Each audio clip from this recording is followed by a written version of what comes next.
So a very warm welcome, and in this episode we are going to talk about origin. अभी जैसे मुझसे बात कर रहे थे, पिछली बार जब बात हुई, अभी बात हुई कि भाई आखिर डिस्कवर कब हुआ, तो पहले क्वेश्चन ये उठता है कि क्या चीज डिस्कवरी हुई। हम पूरा सिविलाइजेशन को एक साथ डिस्कवर नहीं कर सकते हैं, हमारे पास अलग अलग साइट्स मिलेंगी, अलग अलग टाइम पे मिलेंगी। तो मैं अगर एक क्वेश्चन पूछूं कि इंडस वैली सिविलाइजेशन में जितनी भी सारी साइट्स थी, जो भी डिस्कवर करना था हम उसे डिस्कवर कर चुके हैं, ये सही है कि गलत है? शिवांक।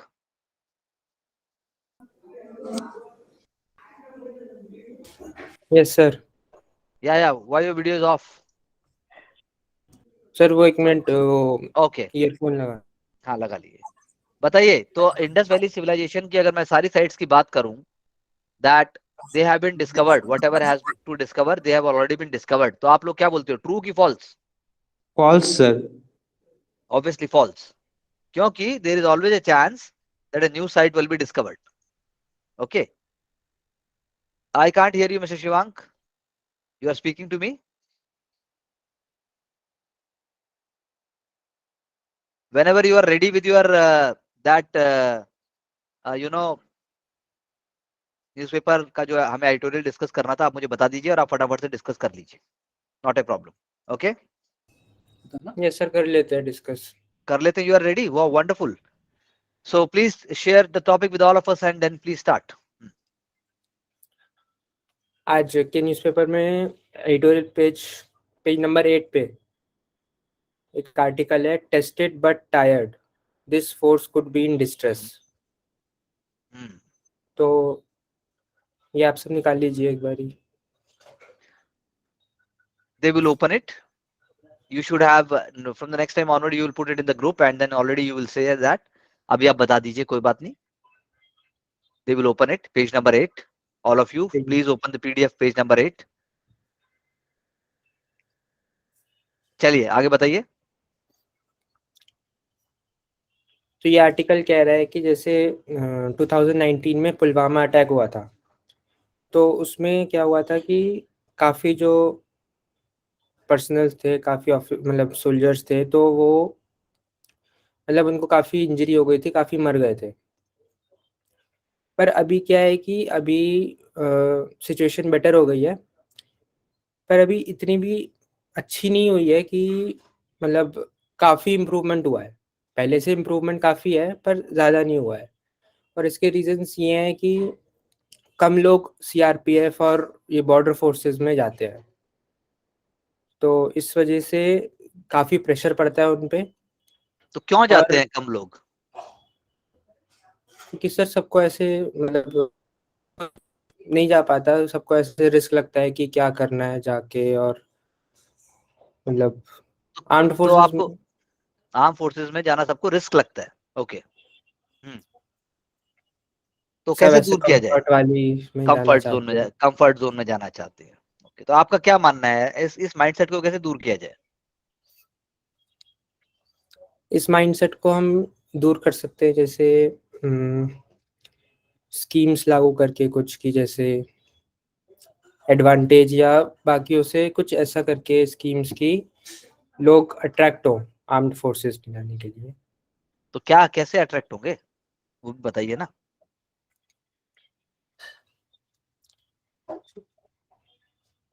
जैसे कोई बात नहीं, आप इस पे, मुझे मालूम है आपने एक प्लानर बनाया था, आपने कुछ पॉइंट्स भी बनाए थे और आपने लास्ट टाइम मुझसे डिस्कस भी किया था एक पूरा।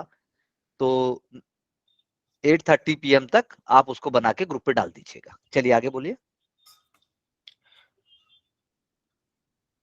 तो प्रेशर होता है, तो इसलिए फिर उनकी ट्रेनिंग पे भी हैम्पर होता है इस वजह से, हम्म क्योंकि कम लोग हैं तो इसलिए सब तो उनको काफ़ी काम होते हैं, जैसे बॉर्डर पे हम्म सिक्योरिटी भी करनी है, तो इसलिए उनके जो कोर एरियाज है जैसे फिटनेस हो गई या टैक्टिक्स वगैरह पे जो काम करना होता है, तो वो उनका हम्म, पीछे रह जाते हैं इस वजह से। जी। तो इसलिए कभी भी अगर वॉर होती है या कुछ होता है तो प्रॉपरली मतलब वो, हम्म और इस वजह से उनको अ, मतलब काफ़ी लोग मारे जाते हैं इस वजह से। ओके। और कुछ? यही मेन था। बाकी फिर कुछ मतलब इंडियन आर्मी, नेवी, एयरफोर्स इन्होंने मेजर्स लिए हैं पहले से, और वो और ट्राई कर रहे हैं कि और बेटर मतलब लोगों को लाया जाए और उनको सिखाया जाए, और इक्विपमेंट्स और वेपन्स भी वो इम्प्रूव कर रहे हैं उस एरिया में भी। ओके तो ऐसे, तो यही था इस आर्टिकल में। और तो ठीक है, आप जो भी कंक्रीट फैक्ट्स हैं इसके साथ साथ क्या इंप्रूवमेंट हो रहे हैं, क्या स्कीम्स हैं, क्या वो है, वो 8:30 PM तक आप डाल दीजिएगा। Okay sir. चलिए हम आगे बढ़ते हैं। Thank you very much. हमारा आज का वो जो न्यूज़पेपर का है शुरू हुआ, और कल से जो है ये लिंक के साथ आपको डाल देंगे कौन सा आर्टिकल है, ताकि आप उसको पढ़ सकें। और जिस दिन हमारा क्लास होगा उस दिन तो हम देखेंगे, उससे पहले ये वीडियो बना के ग्रुप पे डाल देंगे। ये डायरेक्ट वीडियो आ जाएगा आपके सामने व्हाट्सएप ग्रुप पे डेली कल से, और ये वहां पर ही आप उसको देख लोगे। किसी को कोई डाउट, कोई सवाल तो मुझसे पूछ लीजिए, या इसमें कुछ आप इस आइडिया में कोई चेंज चाहते हैं तो वो भी आप मुझसे पूछ सकते हैं। बोलिए, ऋतु, शुभंकर, मोहन, सलीना, बताइए, किसी को कोई doubt? No sir. No sir. No तो सर। कैसा लगा ये आइडिया, आपको कैसा लगा? अच्छा है सर। है ना? हाँ, तो कल से आपको जो सर हैं वो अभी आज रात तक तो बना के डाल देंगे 8:30 तक। कल सुबह जो है 9 o'clock तक आपके पास एक व्हाट्सएप वीडियो आ जाएगा एक आर्टिकल के ऊपर, जिसको वो डिस्कस करेंगे। उससे पहले 15 पॉइंट्स तो डालेंगे ही, और साथ में जो है वो आपको आर्टिकल का नाम भी बता देंगे कि इस आर्टिकल में मैं बोलने चाह रहा हूँ। ओके, ठीक है ना? Okay sir. ओके हाँ, sir. How's the point, tell me how's the josh. Hi sir. तुम्हारा तो जोश भी ऐसा मारा हुआ है यार, हैं? How is high the sir. Josh? High, yes it should be high, it should always remain high. ऐसा करने से ही हड़प्पन वैली सिविलाइजेशन का जो है आप कह सकते हैं कि उसके अंदर ढूंढा गया। तो मेरा पॉइंट ये था कि जब हम ओरिजिन की बात करते हैं हड़प्पन वैली की, तो बहुत ही कॉम्प्लेक्स है। उसके अंदर अलग अलग टाइप के आइडियाज बोले जाते हैं कि भाई हड़प्पा सिविलाइजेशन ऐसा था, हड़प्पा सिविलाइजेशन ऐसा था, इसका ओरिजिन ऐसा हुआ। कोई बोलता है कि भाई मेसोपोटामिया से उठ के आ गया आइडिया, मेसोपोटामियन सिविलाइजेशन। मेसोपोटामिया कहाँ है? मेसोपोटामिया मतलब एशिया में है कि यूरोप में है, ये बताओ। मेसोपोटामिया एशिया में है कि यूरोप में है? यूरोप। कहाँ है यूरोप में भाई? हाँ? यूरोप में कहा? स्विट्जरलैंड में कि तुम्हारी जेब में? तो एटलस खोल लो। अंडमान निकोबार भारत नहीं है, भारत में अंडमान निकोबार है। समझ आई बात? तो थोड़ा सा इंसान बनो, महात्मा गांधी के नाम का थोड़ा सा वैल्यू करो, और कुछ थोड़ा बहुत छठी क्लास के जितना लेवल लेके आओ। अगर हम अगले 2 महीने में भी क्लास 6 के जितना लेवल लेके आ गए तो बहुत बड़ी बात है। इसीलिए पढ़ाई में ध्यान दीजिए। Mesopotamia is not in Europe, it is obviously in Asia. और ये मेरा टास्क है आपको कि आप चेक करें कि मेसोपोटामिया आखिर है कहाँ, मेसोपोटामिया कहाँ है। मेसोपोटामिया सिविलाइजेशन, मेसोपोटामिया जो एरिया है, जो साइट है, जो सिटी है, वो कहाँ थी, वो सिविलाइजेशन कहाँ थी, that is an example for you to do. तो पॉइंट यही उठता है कि 1950s के बाद से सोचा गया कि क्या ओरिजिन है भाई इसका। इसका ओरिजिन आखिर क्या है? इंडिजिनस ओरिजिन है। इंडिजिनस बोले तो कि इंडस वैली सिविलाइजेशन जो है वो अपने आप में खुद डेवलप हुई, या कोई बाहर से लोग आके बैठ गए। मेहरगढ़ जैसे मैंने आपको बताया था, Mehrgarh is the first settlement Mehrgarh मैंने बोला था, जहां पे डोमेस्टिकेशन और जहां पर कल्टीवेशन भी हुआ। ओके, लेकिन अब पॉइंट आया कि भाई ग्राइंडिंग स्टोन भी मिला, पेसल भी मिला। पेसल मतलब कुंडी सोटा, कुंडी, सिलबट्टा, हम चटनी बनाते हैं, वो सब भी मिला। सिकल भी मिला, सिकल यानी जिससे हम हसिया, जिससे हम पौधा काटते हैं, जिससे हम वी जनरली कट क्रॉप्स, ये सब भी हुआ। लेकिन फिर भी एक कोई ओरिजिन का शुरू से हिसाब किताब नहीं मिला। अलग अलग आर्कियोलॉजिस्ट ने बहुत सारा काम किया, सब आर्कियोलॉजिस्ट ने अपना अपना आइडिया दिया। जैसे ऑल्चिन्स, रेमंड ऑल्चिन्स, ALLCHINS, उन्होंने भी आइडिया दिया। उन्होंने बोला कि भाई जब हम हड़प्पा की ग्रेनरी देखते हैं, अभी हम हड़प्पा सिटी के बारे में जब हम पढ़ेंगे तो हम देखेंगे हड़प्पा में एक बहुत बड़ी ग्रेनरी मिली। ये है पीटी का क्वेश्चन जो अभी मुझसे पूछा गया था। I think Ritu was talking to me और समवन एल्स, जब मुझसे पूछ रहे थे कि आखिर कैसे पूछेगा, तो ग्रेट ग्रेनरी एट हड़प्पा, ये पीटी का क्वेश्चन है, यानी एमसीक्यू में पूछा जाएगा। आपको 4 साइट्स का नाम दिया जाएगा और आपको बोला जाएगा कि ग्रेट ग्रेनरी कहां मिली। ग्रेनरी तो कहीं भी मिल सकती है, लेकिन ग्रेट ग्रेनरी कहां मिली? Are you getting my point? So this is very important to understand कि ग्रेट ग्रेनरी कहां मिली। ग्रेट ग्रेनरी यानी वो जहां पर अनाज, जहां पर जो है सब रखा जाता था। तो पॉइंट ये है कि वो मैच्योर पीरियड से होगी। मैच्योर जैसे मैंने कहा था, एक होता है अर्ली पीरियड, एक होता है मैच्योर पीरियड, एक होता है लेट पीरियड, जैसे लाइफ में भी होता है childhood, youth, adult, and then you have the old age. Similarly is with the civilisation. हर सिविलाइजेशन नीचे से ऊपर उठती है, टॉप पे जाती है, फिर नीचे आती है। There is a cycle. Civilisation always moves in a cycle. तो इसीलिए अलग अलग जो हमारे आर्कियोलॉजिस्ट हैं, सबने अलग अलग दिया कि हड़प्पन सिविलाइजेशन का ओरिजिन कैसा हो सकता है। जैसे उन्होंने साइट के हिसाब से दिया, जैसे रहमान ढेरी, एक साइट का नाम है रहमान ढेरी। रहमान ढेरी में कुछ चीज मिली, उसका सेटलमेंट देखा। सेटलमेंट यानी कि किस तरीके का सेटलमेंट है, वो जो पूरा टाउन है, वो जो पूरी सिटी है, कैसे है वो? क्या वो मड ब्रिक की बनी हुई है? क्या वो बेक्ड ब्रिक की बनी हुई है? क्या वो सन ड्राइड ब्रिक की बनी हुई है? तीनों भाषाओं में फर्क है। मड ब्रिक यानी मिट्टी से बना हुआ, बेक यानी उसी मिट्टी को जब आप पका देते हो, सन ड्राइड ब्रिक यानी सूरज की रोशनी से आपने मिट्टी पकाई, उससे ईंट बन गई। तो इसीलिए नियोलिथिक साइट्स की बात भी आती है इसी से कारण से, क्योंकि हम जानते हैं नियोलिथिक के बाद ही इंडस वैली सिविलाइजेशन का बिगनिंग होता है। जैसे बुर्जहोम, तो बुर्जहोम में हमें इंडस वैली साइट नहीं मिलती है, Burzahom is a Neolithic site, लेकिन हमें वहां से जो एग्जांपल्स मिले, हमें उससे पता लगता है कि उससे कंटिन्यूटी थोड़ा हो सकती है, लेकिन एग्जैक्टली सभी नियोलिथिक साइट से इंडस वैली साइट की तरफ डेवलपमेंट नहीं हुआ। आप मेरी बात समझे? तो ओरिजिन के लिए ये बहुत इंपॉर्टेंट है समझना कि भाई आखिर इंडस वैली साइट के लिए कैसा हुआ, क्या हुआ। Are you getting my point? Indus valley site के लिए ये समझना बहुत जरूरी है कि भाई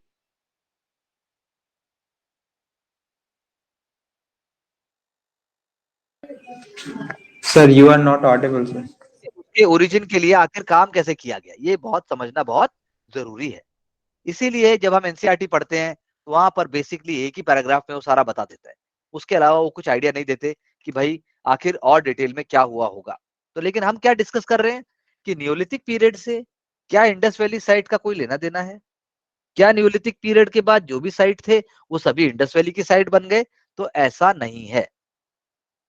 बहुत सारा साइट है जो नियोलिथिक साइट तो है, लेकिन वो इंडस वैली का साइट नहीं है। बहुत सारा साइट है जो इंडस वैली साइट्स है, उसकी जब हम एक्सकेवेट करते हैं तो हमें पता लगता है कि भाई ये तो यहां से एक ओरिजिन हुआ सारी चीज का। फॉर एग्जाम्पल, एक साइट का नाम है आमरी, AMRI, आमरी। तो आमरी साइट से क्या पता लगा हमें कि वहां पर एग्रीकल्चर भी था शुरू में, वहां पर पॉटरी भी थी शुरू में, वो लेकिन नियोलिथिक के बाद था। तो पॉइंट क्या बताना चाह रहे हैं हम? पॉइंट डिस्कस करना चाह रहे हैं, there may be continuity, there may not be continuity, there are different kind of debates about it. We can not say for sure कि अचानक से कैसा हो गया, अचानक से नहीं हुआ। इसीलिए हम कहते हैं अर्ली इंडस वैली साइट्स, यानी जहां पर हमें उनके मैच्योर फीचर्स नहीं मिलेंगे, वो है अर्ली। कुछ साइट ऐसे होंगे जहां पर हमें मैच्योर फीचर भी मिलेंगे और हमें लेट फीचर भी मिलेंगे। वो यानी पूरा इंडस वैली का पूरा वैल्यू, पूरा सिस्टम शो करता है। अब ये कौन कौन से होंगे ये हम थोड़ी देर में बात करेंगे। ये तो हुई पहली बात, यानी कि ओरिजिन की जब हम बात करते हैं, you can always say that multiple theories are there for the origin. कुछ बोलते हैं कि भाई बाहर से इन्फ्लुएंस है, कुछ बोलते हैं कि भाई न्यूलिथिक साइट के बाद लिंक हो रहा है। तो जो साइट, जैसे कोट दीजी साइट मैंने बोला, आमरी साइट मैंने बोला, नल मैंने बोला, तो ये क्या है? Type site. टाइप साइट मतलब ये एग्जाम्पल है कि इनके अर्ली फेज में जो चीजें हमें दिखाई देती हैं वैसा हमें मैच्योर में भी मिलता है कुछ कुछ। तो just they are trying to link. पहली बात, डिस्कशन हो रहा है इस पे, न्यू डेवलपमेंट्स हो रहे हैं, अभी सारे डेवलपमेंट हुए नहीं। अब लेकिन क्वेश्चन आता है इंडस वैली सिविलाइजेशन के इनहैबिटेंट्स कौन थे, उसके आखिर ऑथर कौन थे, यानी कि उसका रेशियल कॉम्बिनेशन क्या था, कॉम्पोजिशन है उसका क्या था। ये बात एक समझने वाली है। यानी अब इसके लिए मैं आपको क्या बोलूंगा, आपने सुना ही नहीं होगा। जैसे जैसे रेशियल क्लासिफिकेशन होता है, मोंगोलाइड रेस, एक है मोंगोलाइड रेस, एक है आपका, अगर मैं बोलूं, प्रोटो ऑस्ट्रेलॉइड रेस। तो ये रेस है। रेस मतलब on the basis of your jawline, on the basis of your racial features, आप एक रेस को डिफाइन करते हैं। तो क्वेश्चन उठता है कि इंडस वैली में जो ह्यूमन स्केलेटन्स मिले, जो स्कल मिले, वो कौन सी रेस के रिफ्लेक्ट करते हैं। तो हम ऐसा मानते हैं, हम ऐसा मानते हैं टेस्टिंग करने से कि जो रेशियल एलिमेंट्स हैं वो डाइवर्स हैं। यस शादिया, बोलो, वहां के जो रेशियल एलिमेंट्स हैं वो डाइवर्स हैं, बोलो। Oh, she has left. Okay, if any doubt anytime you can just raise your hand and I will be more than happy to answer your question. Okay, तो racial element diverse है, लेकिन कौन सा type है हमारे यहाँ पे अभी हड़प्पन वैली में, जैसे कौन सा टाइप है, अलग अलग टाइप है। जैसे मेडिटेरेनियन टाइप भी वहां पर है, मेडिटेरेनियन टाइप भी मिलेगा। उसके बाद जो है मोंगोलाइड, एक जैसे मैंने टाइप आपको बताया, वो भी एक टाइप का रेस होता है। तो इसके लिए भी different different archaeologist, different different anthropologist. Who is anthropologist, tell me, what is a job of an anthropologist, ये बताओ, कौन बोलेगा, what is job of an anthropologist, जल्दी बोलो। अरे कोई तो बोलो यार।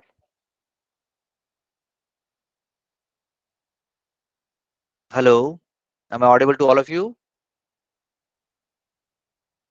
Yes, sir. हाँ बोलो ना मोहन।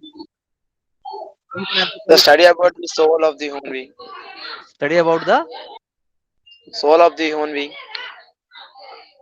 ना देखो, not soul, study the behaviour of human being, Study of study about origin the, of human. No no no no, not the study of origin. Study of origin of human being तो करेगा anthropologist, कर सकता है, लेकिन archaeologist भी करेगा वो तो। Study of Human being. Human society, human life, human, you know, human culture, all this is done by anthropologist. क्या आप एक बहुत फेमस एंथ्रोपोलॉजिस्ट का नाम मुझे बता सकते हैं इंडिया में? एक बहुत फेमस एंथ्रोपोलॉजिस्ट थे जिसका एग्जाम में नाम अक्सर आता है, उनका नाम है वेरियर एल्विन। आप गूगल कीजिएगा, Verrier Elwin, very very famous name, very famous name. उन्होंने इंडियन ट्राइब्स को स्टडी किया, वो इंडियन ट्राइब्स के साथ रहे, यानी कि जरावा, ओंगेज और जितनी भी ट्राइब्स हैं अंडमान निकोबार में, उसको भी स्टडी करने के लिए कौन चाहिए? एंथ्रोपोलॉजिस्ट। Anthropologist. यस, अगर आप जंगल में जाते हैं और आप देखना चाहते हैं कि गोरिल्ला और इंसान में क्या सिमिलैरिटीज हैं, और गोरिल्ला क्या इंसान की तरह खाता है, सोता है, चिल्लाता है, रहता है, क्या उसका सोशल बिहेवियर इंसान के जैसा है, ये कौन पता लगाएगा? Anthropologist. एंथ्रोपोलॉजिस्ट। लेकिन आज से 4000 साल पहले इंसान की हड्डी जमीन से एक्सकेवेट करके वहां पे कुछ था कि नहीं था, ये कौन पता Anthropologist. लगाएगा? हाँ, ये कौन पता लगाएगा? Archaeologist. Archaeologist. Archaeologist. आर्कियोलॉजिस्ट। हाँ, ये आर्कियोलॉजिस्ट पता लगाएगा। और अंडमान निकोबार की सोसाइटी में, अंडमान निकोबार की सोसाइटी में कौन कितना दारू पीता है, कौन फीमेल के साथ मिसबिहेव करता है, कौन Anthropologist. अच्छा बिहेव करता है, ये नहीं, ये पता लगाएगा सोशियोलॉजिस्ट। Archaeologist. अंडमान निकोबार में कितना पॉलिटिकल अवेयरनेस है, अंडमान निकोबार में कितना लोग politically, they are politically aware of their rights, ये कौन पता लगाएगा? हाँ, ये कौन पता लगाएगा, बोलो जल्दी। अरे बोलो भाई, कौन पता लगाएगा? Political scientist. क्या? Political scientist. Political scientist, yes. अगर पढ़ाई से बहुत प्रेशर आता है, अगर घर में अच्छा बिहेव नहीं होता है, कॉलेज में भी पढ़ाई नहीं होती है, you are also not sincere about studies, तो आप किससे जाके मिलोगे? Psychologist. Psychologist, correct. और अगर मान लो आपको पता है आपको सही काम करना चाहिए, आपको पढ़ाई करनी चाहिए, आपको रेशनल बिहेवियर करना चाहिए, आपको ढंग से सिस्टमेटिक अप्रोच से काम करना चाहिए, और आपको अपना रूल फॉलो करना चाहिए, आपको डिसिप्लिन बनना चाहिए, सब कुछ करना चाहिए, फिर भी आप कुछ नहीं करते हैं और आप दिन भर उल्टी सीधी हरकतें करते हैं, फिर आपको किससे मिलना चाहिए? डॉक्टर। बोलो बोलो, किससे मिलना चाहिए? हाँ, साइकोलॉजिस्ट सर। साइकोलॉजिस्ट से तो मिल लिए थे ना अभी। डॉक्टर। साइकेट्रिस्ट। साइकेट्रिस्ट। और अगर साइकेट्रिस्ट से मिलने के बाद भी काम धाम नहीं होता है, समझ में नहीं आता है क्या करूं कैसे करूं, नहीं करूंगा, फिर भी दवाई काम नहीं करती, तो किससे मिलना चाहिए?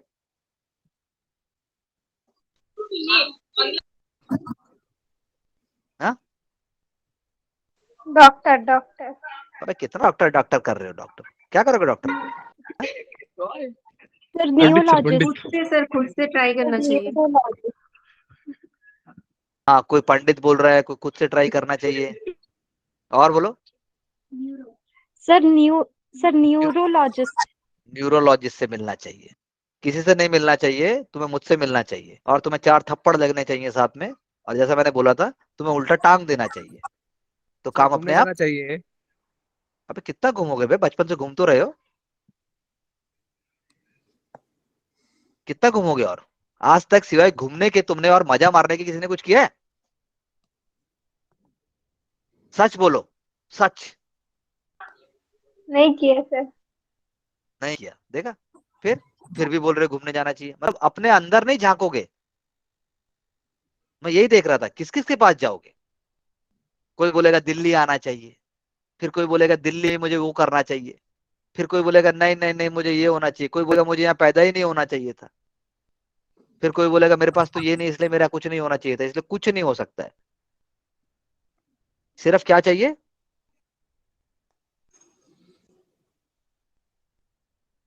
दवाई चाहिए। तो दवाई डिसिप्लिन है वो, और कोई दवाई नहीं है। तो माय पॉइंट इज दैट कि हड़प्पन वैली सिविलाइजेशन के जो ऑथर जिसको हम कहते हैं, वो मतलब ऑथर आई मीन टू से जो कौन थे वहां पर, तो कोई एक वो नहीं है।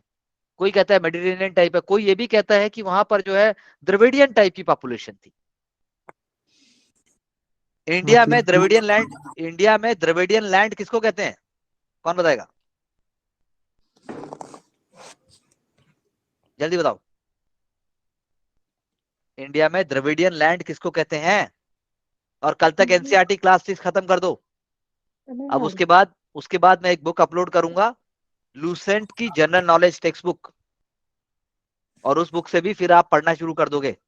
उसमें फैक्ट्स है खूब सारा, उसको पढ़ जाओ। लेकिन बिना कॉन्टेक्स्ट के फैक्ट्स पढ़ने से नहीं होता है, इसलिए we are trying to analyse and we are trying to learn how to study. Got it? हाँ बोलो, आंसर बोलो जल्दी। सर दूसरे सर, कंट्री से तमिलनाडु। जहाँ पर ज्यादा मेजोरिटी रहता है इंडिया में, मतलब दूसरे कंट्री के लोग रहते हैं। वो द्रविडियन है? कमाल हो गया यार। सर आंध्र प्रदेश में। और बाप रे बाप। Sir Tamil Nadu. Very good, thank you Salina. Sir northern side. अरे कैसे नॉर्थ में हो जाएगा Varsha Mandal? Sir sorry Dravidian south south side. India. तुम्हारा, अबे तुमने साउथ अगर इंडियन। एटलस नहीं, अगर तुमने साउथ इंडियन, एक तो तुम्हारे भाषा, तुम कॉलेज जा रहे हो महात्मा गांधी, तुम्हारा जो भी कॉलेज है वो कॉलेज ही नहीं है वो। घर में एक मैप लगाओ 10 20 50 रुपए का खरीद के, सामने पहले इंडिया का, और कल रिपोर्ट करो सब लोग कि हाँ मैंने मैप लगा दिया। और मैंने कहा था ना एटलस, सब लोगों के पास एटलस है? Yes sir. सब लोगों के पास एटलस है? Yes sir. है। तो कल मैं नेक्स्ट लेक्चर के अंदर इंडिया का सारा कैपिटल्स और यूनियन टेरिटरीज का सारा कैपिटल और उनका लोकेशन पूछूंगा। जो जवाब नहीं दे पाएगा the person will be taken care of. Okay, Monday का टास्क है all the Capitals of union territories and also states और उनका location. Okay okay sir. Okay, sir. तो अब मैं बात करता हूं कि द्रविडियन तो ऑब्वियसली साथ है, द्रविडियन लैंड यानी तमिलनाडु। हमारी तो दो बड़ी बड़ी पार्टी है भाई, ऑल इंडिया डीएमके है और डीएमके द्रविड़ मुनेत्र कड़गम, और एक अन्ना डीएमके ऑल इंडिया अन्ना डीएमके, वो भी तो है। फिर एआईएडीएमके।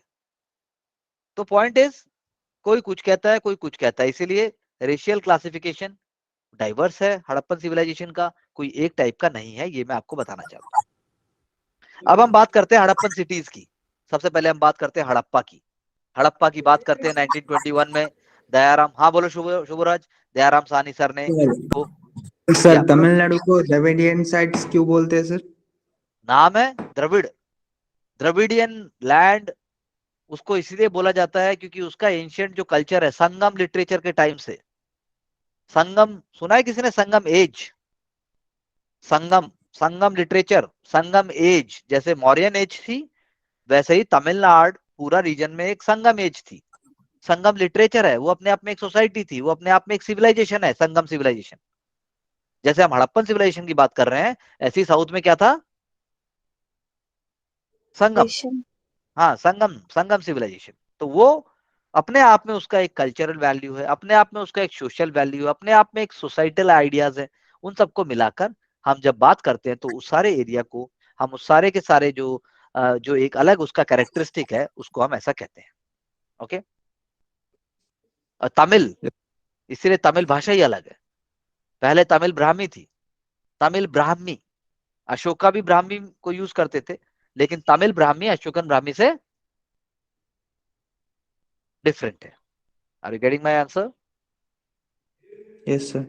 ओके, तो इंडस वैली साइट जब हम डिस्कवर करते हैं तो हमें पता लगता है कि वो जो है इंडस सॉरी हड़प्पन साइट जब हम डिस्कवर करते हैं तो हमें पता लगता है कि वो रावी रिवर के लेफ्ट बैंक के ऊपर थी। क्या?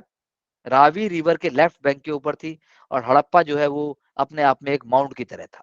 जब हमें पता चला, हमने देखा कि हड़प्पा जो है गेटवे सिटी, क्या कहलाता है हड़प्पा?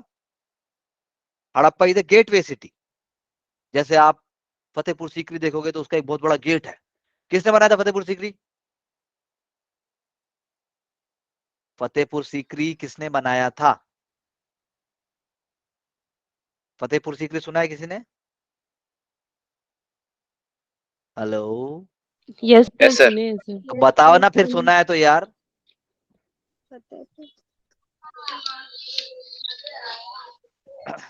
बोलो जल्दी, और गूगल चीटिंग करके कुछ बोलोगे जिंदगी में तो कुछ नहीं होने वाला, सच बोलो, इसीलिए कोई टेंशन नहीं है। तुम्हें भी नहीं आता, किसी को भी नहीं आता, कम से कम तुम्हें पता तो है तुम्हें नहीं आता। सर मुगल बादशाह अकबर। मुगल बादशाह Akbar, thank you very much. कहाँ है फतेहपुर सीकरी? कौन सा स्टेट में है?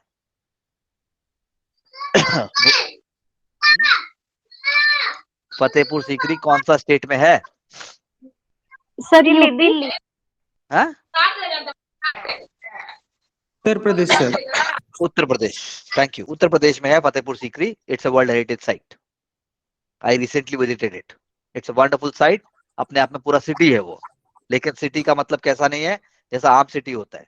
ओके, वो अभी वहां पे नहीं रहते, वो मॉन्यूमेंट्स है, they are just monuments. It is having a wall. एक विलेज है बगल में, सीकरी विलेज, फतेहपुर विलेज। तो सीकरी और फतेहपुर मिला के क्या बन गया? फतेहपुर फतेहपुर सीकरी। सीकरी। हाँ तो मैं आपको ये बता रहा था कि हड़प्पा जो साइट है वो रावी बैंक के किनारे है। वहां पर जो है हमें सिटाडेल मिला, सिटाडेल हम के पास हमें प्लेटफॉर्म मिले, सिटाडेल मतलब ऊंचा एरिया। तो हड़प्पा जो सिटाडेल था उसके बाहर हमें छोटे छोटे वर्कमैन क्वार्टर मिले। वर्कमैन क्वार्टर मतलब ये सर्विस के सर्विसमैन क्वार्टर्स होते हैं। तो वर्कमैन क्वार्टर्स जो हैं उनके अलग अलग साइज थे। फिर हमें पता चला कि वहां तो ब्रॉन्ज भी है, हमें वहां ब्रॉन्ज ऑब्जेक्ट भी मिले, हमें पोडियम भी मिला, और उसके बाद हमें ग्रेनरी, जो मैंने अभी थोड़ी देर पहले चर्चा की थी, कि वहां पे अंदर ग्रीनरी भी मिली। तो कुछ लोग कहते हैं हड़प्पा जो है गेटवे सिटी थी। गेटवे सिटी क्यों थी? क्योंकि ऐसा लगता है हड़प्पा में दूर दूर से लोग आते थे, हड़प्पा में लोग ट्रेड करने आते थे, हड़प्पा में लोग जो है different different cities, different different long distance trade के लिए भी आते थे। तो इसीलिए हड़प्पा को क्या कहा गया? गेटवे सिटी कहा गया। हड़प्पा में हमें बरियल भी मिला, बरियल, तो उसको कहते हैं हम सेंचुरी R37। सिमिट्री है एक तरीके से, सिमिट्री है वो, सिमिट्री R37। वहां पे हमें बरियल मिले सिमिट्री में। और सबसे इंपॉर्टेंट बात क्या है कि इंडस वैली सिविलाइजेशन के जो भी टिपिकल कैरेक्टरिस्टिक्स है, जैसे कैसे हैं कैरेक्टरिस्टिक्स, कोई आपसे बोलेगा इंडस वैली साइट के कैरेक्टरिस्टिक्स क्या हैं बताइए, तो आप क्या बोलोगे? Pottery, copper and bronze objects, terracotta figures, seals and sealings, ये सारी चीजें हमें वहां से मिली हैं। कुछ चीजें हमें हड़प्पा से ऐसी मिली जो हमें बाकी जगह से नहीं मिली। तो यानी refined and wonderfully beautiful objects have been found from Harappa. जैसे हमें मिला, कोई मेल मिला, हमें मेल स्टैचू भी मिला, हमें जो है उसके बाद जो है ऐसा भी बोला गया कि ये शिवा है, नटराज जैसे हम बोलते हैं नटराज, तो नटराज, आप मुझे बताइए नटराज, नटराज अगर हम इंडिया की बात करें तो वो किस किंगडम या किस डायनेस्टी से उनको लिंक किया जाता है?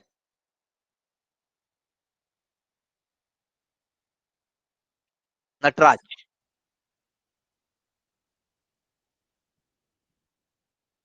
बताइए।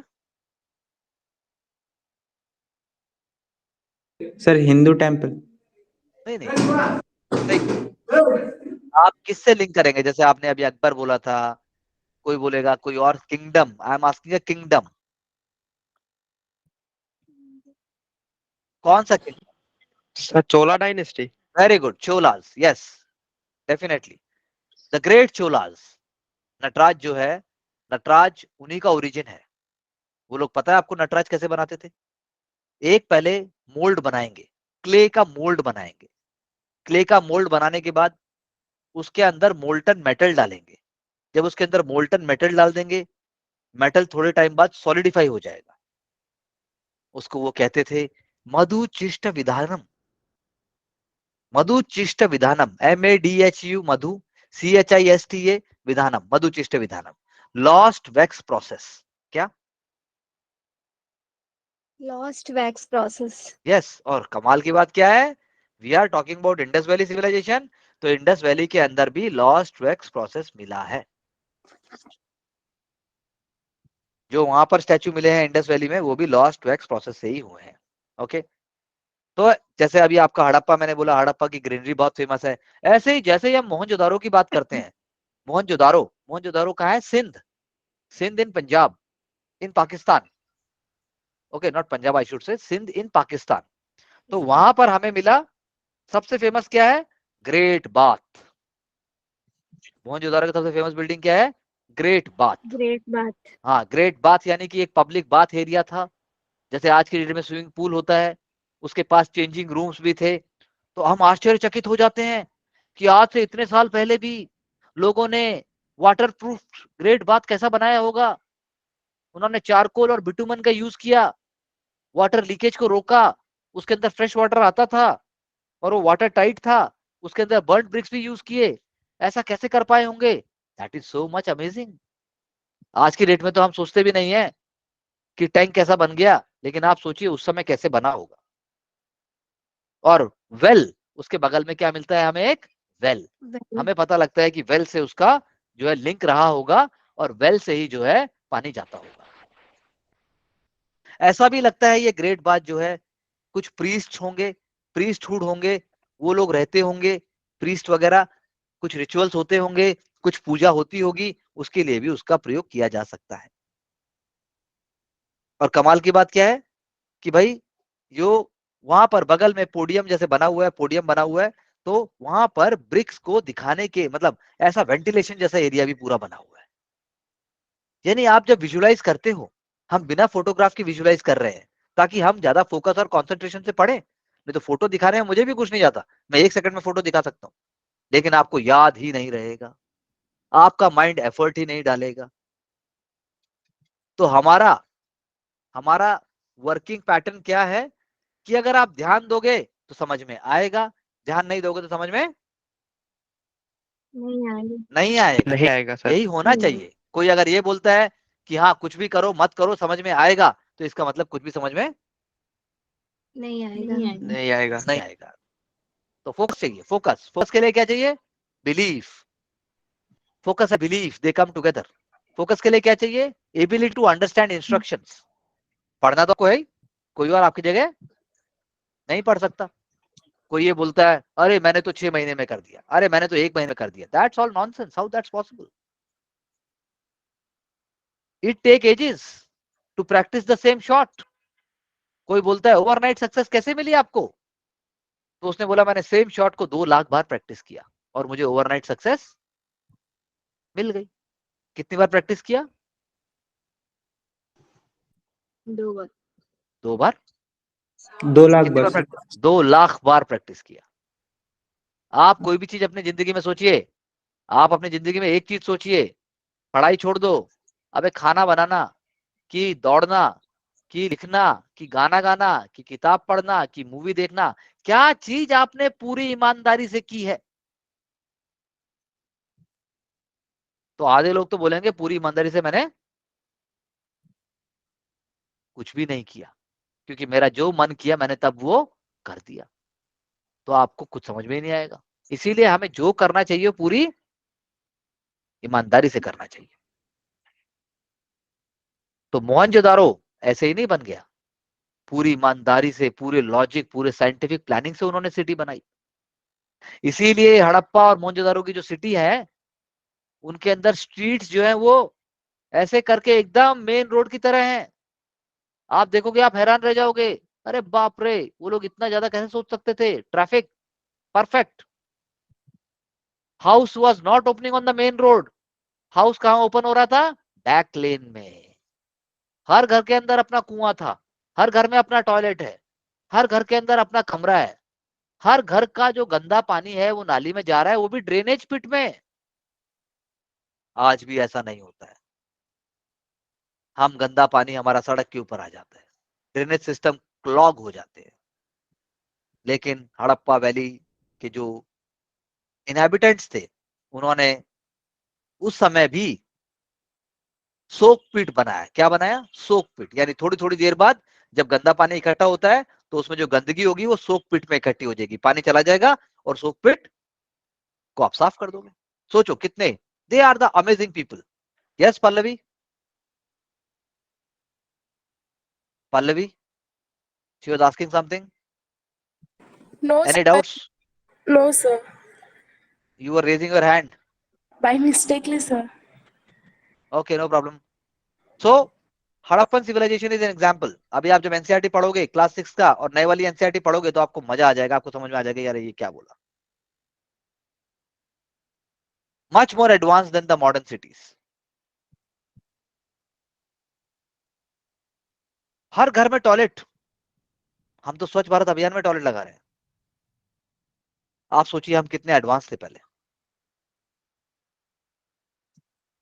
सील्स मिले हमें, सीलिंग्स मिले हमें, एनिमल सेक्रीफाइस का एग्जाम्पल मिला, मदर गॉडेस मिला, कल्ट मिला, ट्री वर्शिप मिला, एनिमल मिला, हमें बहुत कुछ मिला। ये सारी चीजें हमें रिफ्लेक्ट करती हैं कि Harappan valley civilisation is an important landmark from the very beginning. Toy bull मिला हमें, टॉय बुल। सोचिए आप। तो I am just trying to give you different different examples कि हमें क्या क्या मिला। फिर उसके बाद हमें जो है कंपोजिट एनिमल के भी एग्जांपल मिले। सर किसका है? बुल का। बॉडी किसकी है? एलिफेंट की। ऐसे ऐसे टॉयज भी मिले। टाइगर भी मिला हमें, टाइगर ऑन ए सील। तो यानी कितना वाइब्रेंट लाइफ रहा होगा।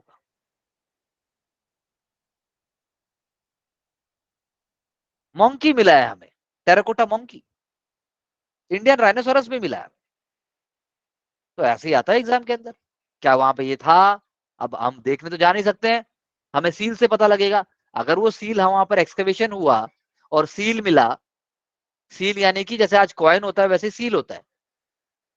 तो सील जब हमें मिली, वो सील से हमें पता लगा कि वो चीज वहां पर थी। तो ये बात हुई किसकी, मोटा मोटा मैंने किसकी बात की, कौन सी सिटी की बात की मैंने, about which city I am talking, Mohenjodaro, correct. उससे पहले हमने किसकी बात की, हड़प्पा। Harappa, very good. अब मैं बात करता हूं धौलावीरा की, धौलावीरा जिसकी बात हमारे प्रधानमंत्री साहब भी करते हैं। Dholavira district Kutch in Gujarat, one of the largest Harappan settlement in India, one of the largest. Largest कौन सा है, राखी गढ़ी, गढ़ी हरियाणा। Rakhi Garhi Haryana, very true. तो धौलावीरा में एक्सकेवेशन हुआ, जेपी जोशी सर ने किया, उसके बाद आरएस बिश सर ने भी काम किया। धौलावीरा में बहुत सारे यूनिक फीचर हैं। सबसे पहली बात कि धौलावीरा 2 पार्ट में डिवाइडेड नहीं है, धौलावीरा 3 पार्ट में डिवाइडेड है। जैसे बाकी जो था हड़प्पा मोहनजोदारो वो 2 पार्ट में है, अपर टाउन सिटाडेल यानी अपर टाउन, एक लोअर टाउन। अपर यानी थोड़ा ज्यादा हाईफाई, हाईफाई मींस थोड़ा ज्यादा प्रोटेक्टेड, थोड़ा इंपॉर्टेंट मॉन्यूमेंट्स वहां मिलेंगे। बहुत बड़े बड़े मॉन्यूमेंट नहीं मिले, जैसे बहुत बड़े बड़े मॉन्यूमेंट जैसे हम आज बात करते हैं, बड़े बड़े टेम्पल, टेम्पल नहीं मिला है हमें बड़ा बड़ा। यानी जो भी मिला हड़प्पा सिविलाइजेशन में वो हमें यूटिलिटेरियन वैल्यू का मिला, यानी उसका यूटिलिटी है, दिखावे के लिए पिरामिड की तरह बड़ा बड़ा मॉन्यूमेंट्स नहीं मिला। तो धौलावीरा 3 पार्ट में डिवाइड हो गया। सो उसका जो है इतना एलोबरेट स्ट्रक्चर है कि किसी भी साइट का ऐसा नहीं है जैसा कि धौलावीरा का है। आप मेरी बात समझे? तो इंक्लोजर बने हुए हैं धौलावीरा में, इंक्लोजर यानी कि डिविजन्स हुए हुए हैं। मेन साइट के चारों तरफ वॉल बना हुआ है। उसके बाद मिडल टाउन, मिडल टाउन यानी बीच का टाउन, यानी कि एक टॉप लेवल हो गया, एक मिडल लेवल हो गया और एक लोअर लेवल हो गया। सो मिडल टाउन ही धौलावीरा का एक्सक्लूसिव बात है, बाकी हमें कहीं भी मिडल टाउन नहीं मिलता है, ऐसा हमें सिर्फ धौलावीरा में ही मिलता है। ये हमारे लिए बहुत इंपॉर्टेंट समझने वाली बात है। लेकिन कोई उसको कैसल कहता है, कोई उसको बेली कहता है, बेली BILE है, तो अलग अलग सबका कहना है। लेकिन धौलावीरा में हमें वही जैसे बाकी जगह मिलता है, हमें बहुत सारी चीजें मिली, मतलब बहुत सारे यू कैन से जो एग्जिस्टिंग जो वो है एलिमेंट्स हैं वो हमें धौलावीरा में भी मिलते हैं। फॉर एग्जाम्पल धौलावीरा में हमें पता चला वाटर मैनेजमेंट सिस्टम बहुत अच्छे से, हाउ टू कंजर्व वाटर। छोटे छोटे चेक डैम्स बनाए हुए थे। चेक डैम क्या होता है, चेक डैम का मतलब जैसे आज भी खेतों के पास, नहर के पास, किसी तालाब के पास हम मिट्टी लगा देते हैं ताकि उसको तोड़ के गांव को डूबा ना आए। सो वाटर वाज कलेक्टेड, पर चेक डैम भी था। ऐसे ही आप कह सकते हो राखी गढ़ी, राखी गढ़ी इन हिसार हरियाणा, बहुत बड़ी साइट है। सरस्वती दृशादवती, जो हम सिविलाइजेशन की बात करते हैं, सरस्वती दृशादवती, उसको ये दिखाती है। सर्कुलर स्ट्रक्चर, क्या Rakhigarhi is having a circular structure, और ऐसा लगता है अर्ली पीरियड भी है, मैच्योर पीरियड भी है और लेट हड़प्पन पीरियड भी है, ऐसा हमें राखी गढ़ी से पता चलता है। जब हम बात करते हैं कोस्टल टाउन, तो सुक्टा गैंडोर, सुक्ता गैंडोर जैसे मैंने कहा था आपसे, पाकिस्तान आगे, बॉर्डर बिल्कुल कराची से भी आगे, वहां एक साइट है। ऐसे ही बालाकोट, बालाकोट तो आपको पता होगा, बालाकोट, बालाकोट तो हमें वैसे भी नाम पता है पाकिस्तान में। तो बालाकोट भी एक साइट है, बहुत इंपॉर्टेंट साइट है वो भी, जो कि हड़प्पा सिविलाइजेशन, जो हड़प्पन सिविलाइजेशन है उसकी चीजों को बताती है। सिमिलरली आप कह सकते हो Lothal, very important site Lothal. Lothal की खास बात क्या है, Lothal in Gujarat near Ahmedabad, it is a very very important example of trading and manufacturing site. क्या trading and manufacturing site. Manufacturing site. Yes, SR Rao sir ने इसको एक्सकेवेट किया। और कमाल की बात, सबसे इंपॉर्टेंट बात जो है, अगर हम बात करेंगे लोथल की, तो लोथल के अंदर हमें जो है डॉक यार्ड मिलता है, बाकी सारी चीजें तो मिलती हैं, डॉक यार्ड, सिर्फ डॉक यार्ड कहाँ मिलता है, लोथल में मिलता है। यानी उस टाइम के ऊपर भी शिपिंग के लिए जो अरेंजमेंट्स होने चाहिए, शिपिंग के लिए शिप आके डॉक कहां करेगा, वो हमें लोथल में मिलता है। It's a very very important baked brick structure, dockyard at Lothal. यानी कि कहने को अगर एग्जाम में बात कोई पूछता है कि लोथल में जो लोग रहते थे वो सी कम्युनिटी थे, वो फिशिंग कम्युनिटी थे, तो क्या ये ट्रू है कि फॉल्स है? इज इट ट्रू कि फॉल्स? ट्रू है सर। ट्रू है ये। तो basically I am giving you lot of ideas कि अभी जब एनसीईआरटी फिनिश करके क्लास 11th का एनसीईआरटी जब हम पढ़ेंगे एंशिएंट इंडिया का, न्यू एंड ओल्ड बोथ, तो हमारे सारे डाउट और सारे पॉइंट क्लियर हो जाएंगे। उससे आप बहुत अच्छा नोट्स बना सकते हो। तो अलग अलग साइट्स हैं हड़प्पन वैली में, जैसे मैंने बोला there are lots of site. For example एक और साइट के बारे में बात करता हूं before we move on. Kalibangan, Kalibangan very important site, Kalibangan in Rajasthan. तो कालीबंगन भी जो है बहुत ही इंटरेस्टिंग है। कालीबंगन के अंदर हमें जो है अर्ली फेज भी मिलता है, खेत भी मिलते हैं, खेत यानी खेत आई मीन टू से कि वहां पर फील्ड मिलते हैं, यू नो फील्ड। हमें देख के पता लगता है अच्छा यहाँ पर खेती होती थी, यहाँ पे यू नो ट्रेडिंग भी होती थी, यहाँ पर जो है मैन्युफैक्चरिंग भी होती थी। तो Kalibangan is also a very very important site in general if we talk about that. तो ऐसे करके जब हम अलग अलग साइट्स की बात करते हैं हड़प्पन सिविलाइजेशन में, तो बहुत सारी साइट्स हैं जिनके नाम हमें पता होना चाहिए। जैसे Banawali, it is in Haryana. Kunal, it is in also Haryana, it is in Hisar. तो ये कुछ एस्पेक्ट हुए जो मैंने आपको बताया। लेकिन जब हम बात करते हैं Harappan civilization as an urban civilization, तो सबसे पहले स्ट्राइकिंग फीचर क्या है उसका? Town planning.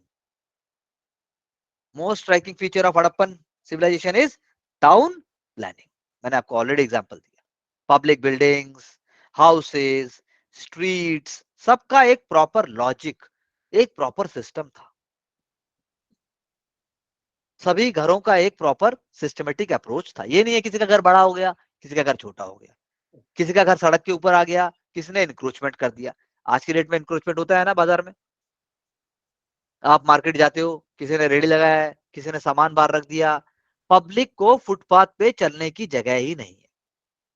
I don't know about port Blair, but Delhi में तो ऐसा ही होता है। आप बताइए वहां कैसा होता है?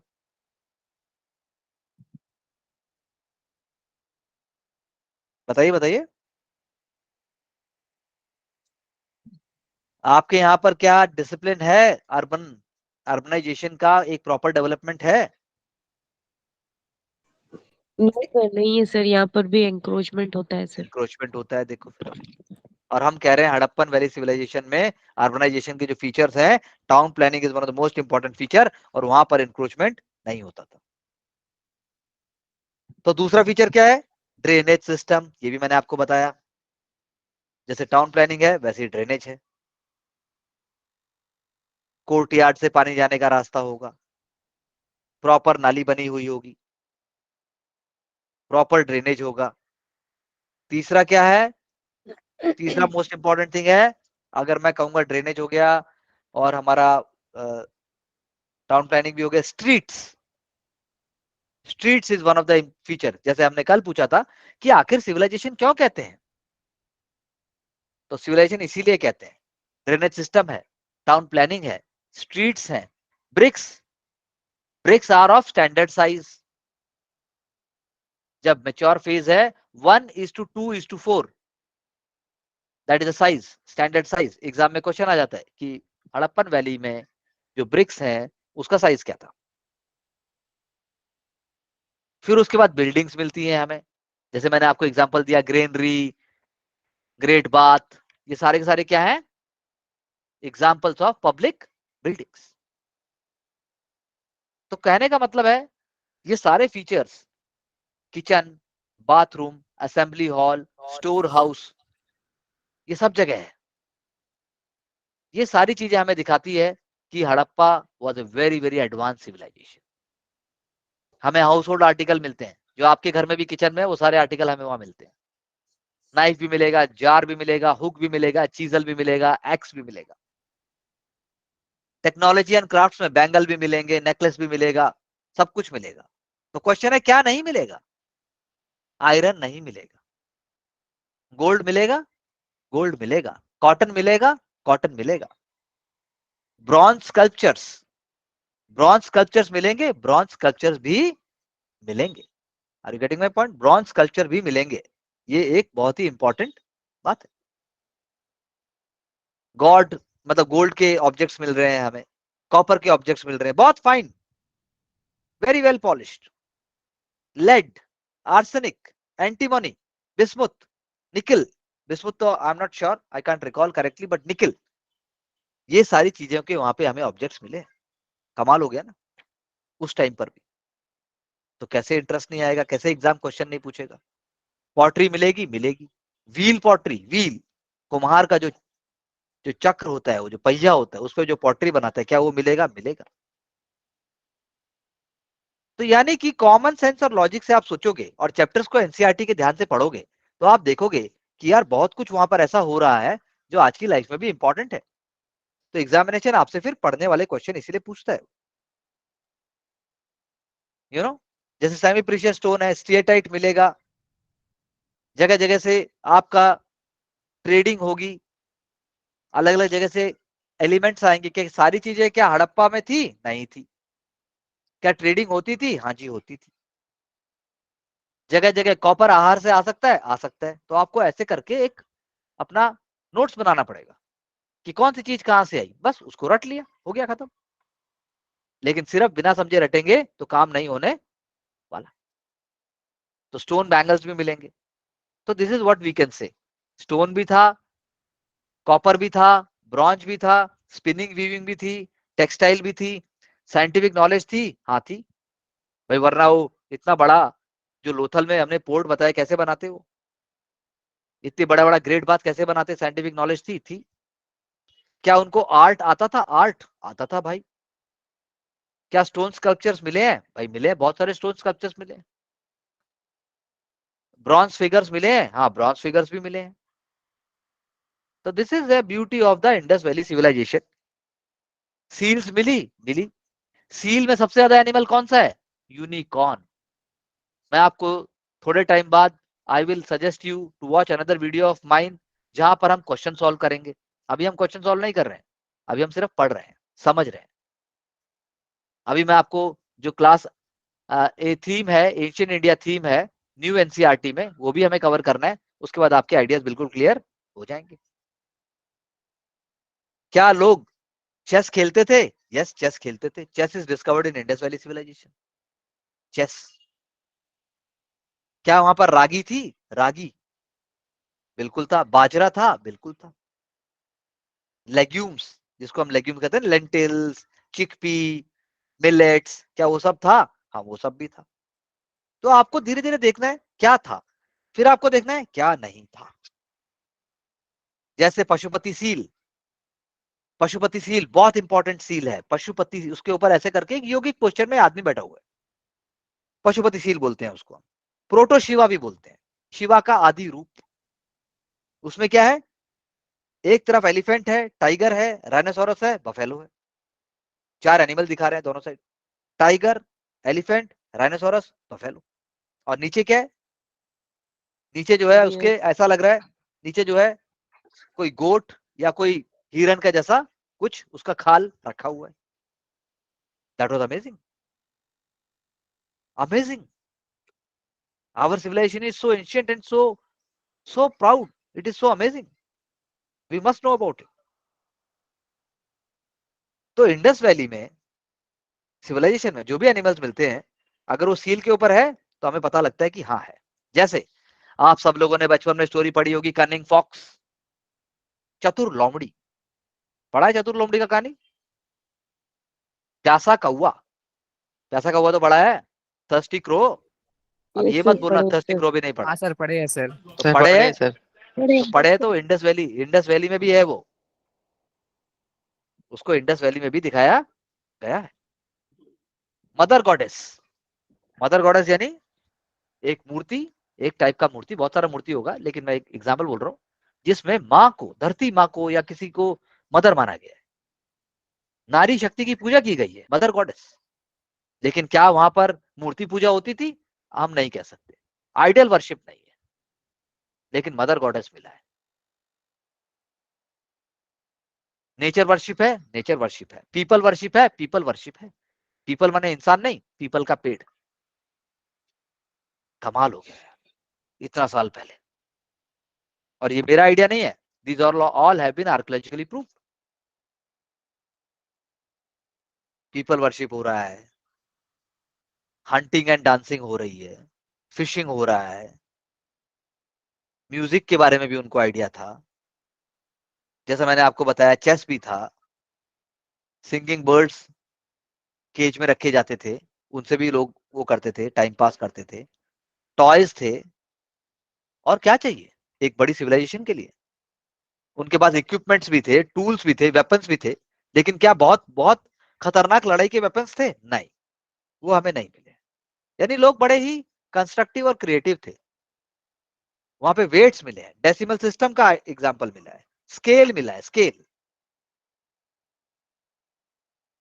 ये सारी चीजें हैं। वहां पर राइटिंग मटेरियल मिला है, लेकिन हम उनका राइटिंग ही डिसाइफर नहीं कर पाए आज तक कि वो बोल क्या रहे हैं। पिक्टोग्राफिक स्क्रिप्ट, यानी उनकी जो स्क्रिप्ट है पिक्चर की तरह है, पिक्टोग्राफिक्स। एग्रीकल्चर इंप्लीमेंट्स भी मिले हैं हमें बहुत सारा, लेकिन प्लाउशेयर, प्लाउशेयर यानी हल, हल भी मिला हमें। क्या बोट थी? हाँ, बोट भी थी इंडस वैली में।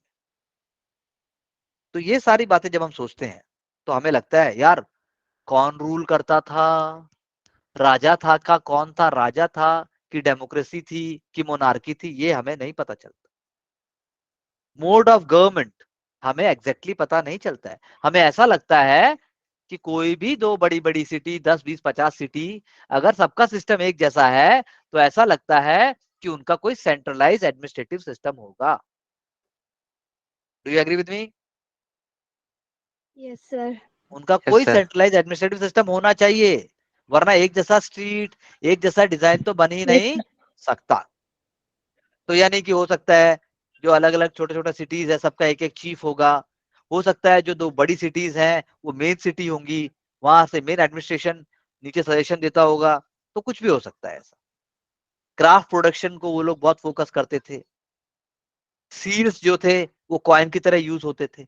Seals were like identity cards, हर एक के पास नहीं होंगे। सील तो सील है ना, आपके पास अगर वो है तो you are a privilege person. तो यानी एपिसेंटर ट्रेड का हड़प्पा और मोहनजोदारो हो सकते हैं, बाकी सिटीज का भी बहुत इंपॉर्टेंट रोल हो सकता है। तो ये ऐसे जब हम सोचेंगे तो ऑटोमेटिकली हमें चीजें याद हो जाएंगी।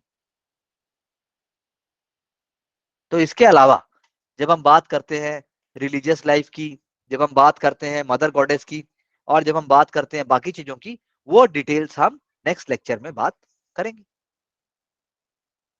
Okay sir. Any doubt still now?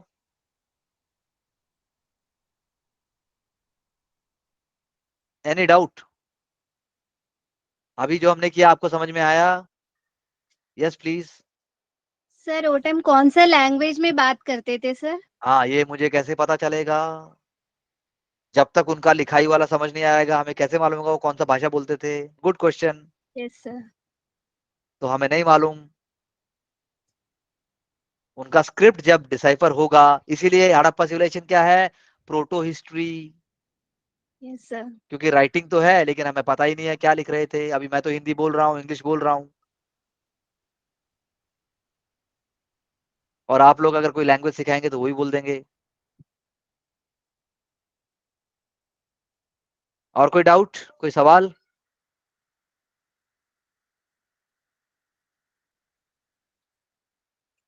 कोई सवाल किसी का?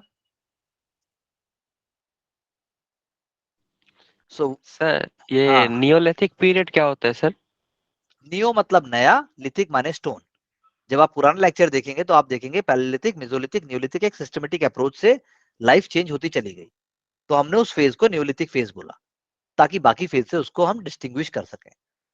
उस टाइम का स्टोन छोटा हो गया, टूल छोटा हो गया, डोमेस्टिकेशन ऑफ एनिमल्स हो गया, प्लांटेशन भी हमने चालू कर दिया, तो उसको इसलिए हम न्यूलिथिक बोलते हैं। Neolithic is a revolution. उससे पहले आदमी खाना बदोश था, न्यूलिथिक एज में आके वो एक जगह रहने लग गया।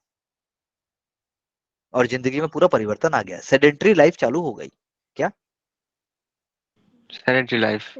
हाँ, लेकिन आज वाला सेडेंटरी नहीं कि चिप्स भी खाऊंगा, बियर भी पीऊंगा, सोऊंगा भी, वो सेडेंटरी दूसरा है, ये सेडेंटरी दूसरा है। आप दिन भर मोबाइल फोन देखते हैं, ये क्या है? Sedentary life. आई होप हम लोग इन सब चीजों को चेंज कर देंगे। Anything else? No sir. Yes, Vidhan Das. Sir अभी बात करते कल के न्यूज़पेपर के। सर कल के न्यूज़पेपर। बोलो सर पेज नंबर 15 पे है जैसे कि UK ban TikTok on government phone over security ground.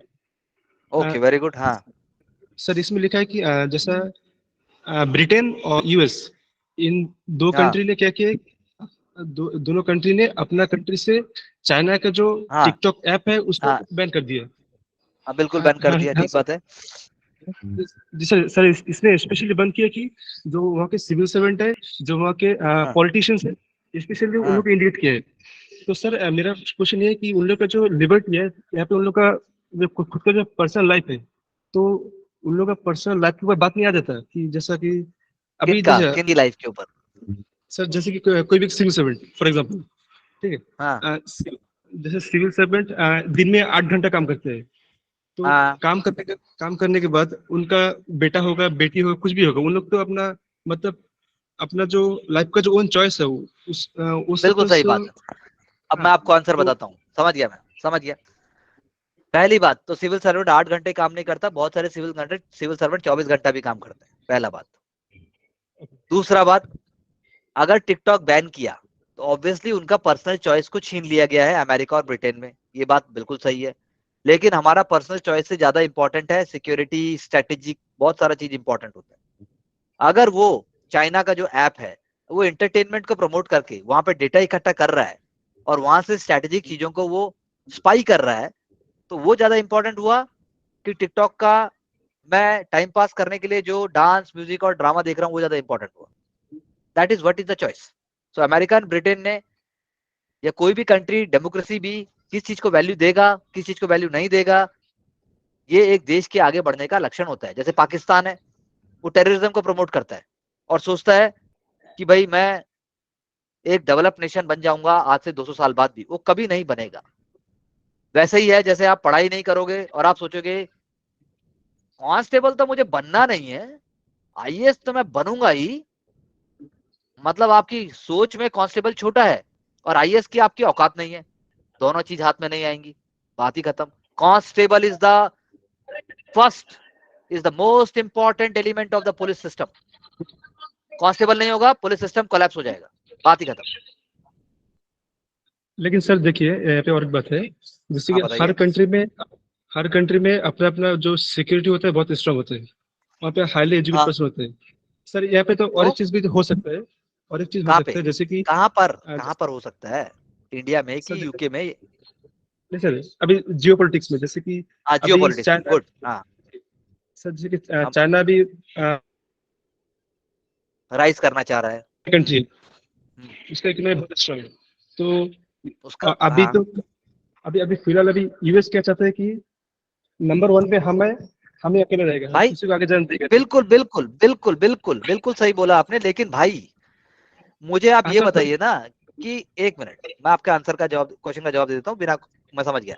Point ये है, यूएस नहीं चाहता कि चाइना राइज करे, ओके, मान लिया मैंने ये बात कि वो गलत सोचता है, सबको राइज करने का अधिकार है। दूसरा क्वेश्चन आता है, मान लो मैं कहता हूं अमेरिका तो डेमोक्रेसी था, या डेमोक्रेसी है, 1776 में अमेरिका को इंडिपेंडेंस मिला। अमेरिका ने, मैं कहता हूं अमेरिका ने पूरे वर्ल्ड को लूटा है, डॉलर ने पूरे वर्ल्ड को लूटा है, लेकिन फिर भी ट्रांसपेरेंसी रही है, फिर भी गरीबी तो रही है, लेकिन कम से कम बहुत सारी अकाउंटेबिलिटी रही है। अमेरिका में हर 5 साल में इलेक्शन होता है, वहां पर आप अगर प्रेसिडेंट को भी कह दोगे यू रास्कल गेट लॉस्ट, तो प्रेसिडेंट आपको पकड़ के जेल में नहीं डाल सकता। चाइना में लेकिन अगर आपने, जो गवर्नमेंट चाहेगी, जो चाहती है, अगर वो नहीं किया तो परिवार समेत, खानदान समेत, गांव समेत आप गायब हो सकते हो। तो ऐसी कंट्री को वर्ल्ड सीन के ऊपर आने के लिए कैसे आने दिया जाए, जिसके क्रेडेंशियल्स में बार बार सस्पिशन हो। अब मान लो कोरोना वुहान लैब से ही लीक हुआ, पर चाइना कभी मानेगा नहीं, क्योंकि चाइना वाकई पावरफुल हो रहा है, तो उस पावर को तो रोकना पड़ेगा, क्योंकि वो पावर जिस तरीके से वो पावरफुल बनना चाहता है, वो पावरफुल बन के इंटरनेशनल सिस्टम को कोलैप्स कर देगा। 1947 में इंडिया आजाद हुआ, 1948-49 के बाद इंडिया ने चाइना को सबसे पहले वैल्यू दी और उसको एक्सेप्ट किया कि आप एक कंट्री हो, आप एक इंडिपेंडेंट कंट्री हो। इंडिया ने यूएस का साथ नहीं दिया कोल्ड वॉर में, India was part of non align movement, लेकिन यूएस ने इंडिया को क्रिटिसाइज किया होगा, लेकिन कभी भी इंडिया का हाथ नहीं मरोड़ा उसने। पाकिस्तान का साथ अभी देना थोड़ा टाइम से कम किया। तो पॉइंट ये है, यूएस इज हम पॉलिटिकल साइंस की जब बात करेंगे तो समझना, US is a very very western model है, वो वेस्टर्न कैपिटलिस्ट मॉडल है। वहां पर मार्केट फोर्सेस ऑपरेट करती हैं, मार्केट फोर्सेस ऑपरेट करती है 90%, उनके कारण सब कुछ होता है। हमारे यहाँ पे मार्केट फोर्सेस नहीं है, हम एक डेवलपिंग कंट्री हैं। अगर हम पूरा मार्केट फोर्सेस को ऑपरेट करने को दे देंगे तो हमारे यहाँ आदमी भूखा मर जाएगा, हमें उस लेवल तक आना पड़ेगा। तो वो पैसा के लिए अभी यूएस चाइना को मान लो धीरे धीरे रोकने की कोशिश करता है, इंडिया को सपोर्ट करना पड़ेगा। पिछले 5 सालों में इंडिया में जो डेवलपमेंट हुआ है इंफ्रास्ट्रक्चर पर भी, वो पिछले 20 साल में नहीं हुआ था। कोरोना के बावजूद आज आप मुझसे अंडमान निकोबार से बात कर रहे हो, ये 10 साल बाद होना चाहिए था, लेकिन because of our digital penetration हमने वो आज कर दिया। तो आपको समझना पड़ेगा, आपको इमोशनल होकर नहीं सोचना है। चाइना की हिस्ट्री है, China is not, China Pakistan को ऑल वेदर फ्रेंड बोलता है, उसको टेररिज्म के लिए कभी टोकता नहीं है। तो हम कैसे हम चीजों को रेशनली ना देखें। रेशनैलिटी क्या होता है? रेशनैलिटी होता है आपके घर में 2 रोटी हैं और पापा ऑफिस जा रहे हैं तो आपको 1 रोटी उनको दे देना चाहिए, ये रेशनैलिटी है। रेशनैलिटी ये नहीं कि सब बराबर खाएंगे। रेशनैलिटी ये है कि मैंने आपको कुछ फेवर किया तो आप डबल मेहनत से काम करो और बकवास बिल्कुल मत करो, वो रेशनैलिटी है। तो आम आदमी का रेशनैलिटी में और एडमिनिस्ट्रेटिव रेशनैलिटी में फर्क होता है। सिस्टम के अंदर बहुत सारे करप्ट लोग हो सकते हैं, लेकिन ईमानदार आदमी को भी जूता पड़ता है, लेकिन ईमानदार आदमी फिर भी मोटिवेट होकर काम करता है। और करप्ट आदमी का सिस्टम में सबको पता होता है, ही इज नेवर अप्रिशिएटेड, उसका टाइम भी आता है। ऐसा नहीं है सिस्टम को पता नहीं है हु इज करप्ट, सिस्टम में सबको पता है। सबसे पहले तो क्लर्क को पता होता है। बात समझ आया? तो इसीलिए ब्रॉड सोचना पड़ेगा, ब्रॉड। सर तो अभी आपका हिसाब से क्या लगता है कि अभी यूएस अभी मतलब क्या चल रहा है अभी इंडिया को? यूएस अभी मतलब चाहता क्या है अभी वर्ल्ड में? यूएस अभी वर्ल्ड में चाहता है कि भाई अगर मैं जितना साल तक हो सके मैं नंबर 1 रहूं, उसके लिए मुझे अगर ईमानदार बिहेव करना पड़ेगा तो मैं करूंगा। उसके लिए मुझे इंडिया को वो टेक्नोलॉजी देना पड़ेगा जो इंडिया में 10 साल बाद देनी चाहिए थी, वो आज भी मैं दे दूंगा, क्योंकि इसमें मेरा ही फायदा है। वरना यूएस सेक्रेटरी इंडिया आएगी और होली मनाएगी, ऐसा कब हुआ है? वो रंग लगाएगी, वो रंग लगा के जयशंकर के साथ खड़ी होगी, ऐसा हिंदुस्तान में कब हुआ है? पहले प्राइवेट में बात होती थी, we have to tolerate Indians, you know, these Indians are, we have to just tolerate them। और अब क्या बात होती है? बाप रे ऐसा एयरपोर्ट, बाप रे इतना कंजम्पशन, बाप रे ये मान क्यों नहीं रहे, जो हम चाहते हैं ये मान क्यों नहीं रहे। अब ये बात होती है। तो यूएस कुछ नहीं चाहता, आपको क्लास 6 से 12 पॉलिटी एनसीईआरटी अच्छे से पढ़नी है और उसके बाद और पॉलिटिकल टेक्स्ट पढ़ने हैं, तब कुछ होगा। ठीक है? Okay sir. ओके, और कुछ किसी को कहना है? सर विधान के लिए मैं कुछ चीजें थोड़ा ऐड करना चाहता हूँ सर। उसने जो क्वेश्चन किया था टिकटॉक के लिए, हाँ बोलिए प्लीज। सर इंडियन गवर्नमेंट ने भी बहुत सारे चाइनीज एप्लीकेशन को बैन किया है सर। हाँ, उसे बिल्कुल, प्ले हाँ, स्टोर बैन से किया, भी हाँ। हटाया गया है हाँ, सिर्फ इसलिए क्योंकि नेशनल सिक्योरिटी थ्रेट की वजह से। बिल्कुल, जैसे कि बहुत सारे लोन एप्लीकेशन होते होंगे विधान, आपने देखा होगा बहुत सारे मायाबंदर में भी बहुत सारे ऐसे केसेस रजिस्टर्ड हुए हैं जिसपे हाँ, चाइनीज लोन एप्लीकेशन जो है वो आपको छोटी छोटी लोन देती है, देन उसके बाद में आपसे लमसम अमाउंट बहुत ज्यादा रिकवरी करती है और आपको ब्लैकमेल भी बिल्कुल। करती है कि आपका फोटोज को मॉर्फ करके वो इसे नेट पे अपलोड कर देगा। तो ये बहुत सारी चीजें हैं, आपको समझना पड़ेगा कि हम जब कोई भी एप्लीकेशन इंस्टॉल करते हैं वो हमारा डेटा, हमारे जो इंटरनल सब मेमोरी कुछ, के सारे सब कुछ। कॉन्टैक्ट सब कुछ वो अपने उसमें एक्सेस करने की परमिशन आपसे ले लेता है। देन उसके बाद उसे अपने चाइनीज सर्वर, मैक्सिमम आप जितने भी ऐप देखेंगे चाइनीज के सारे सर्वर मैक्सिमम चाइना में है और वो आपके सभी डेटा को चाइना में सेव कर रहे हैं। ये भी बिल्कुल। एक बड़ी वजह है जिस वजह से बहुत सारे एप्लीकेशन को हमारी गवर्नमेंट ऑफ इंडिया, इसके अलावा अदर नेशन ने भी बैन करना शुरू किया है। Thank you, sir. So wonderful. Wishing all of you all the best. Thank you very much. Thank you, Or we will meet in the next lecture. Okay, and we will continue further. Okay, sir. Thank you very much. Thank you, sir.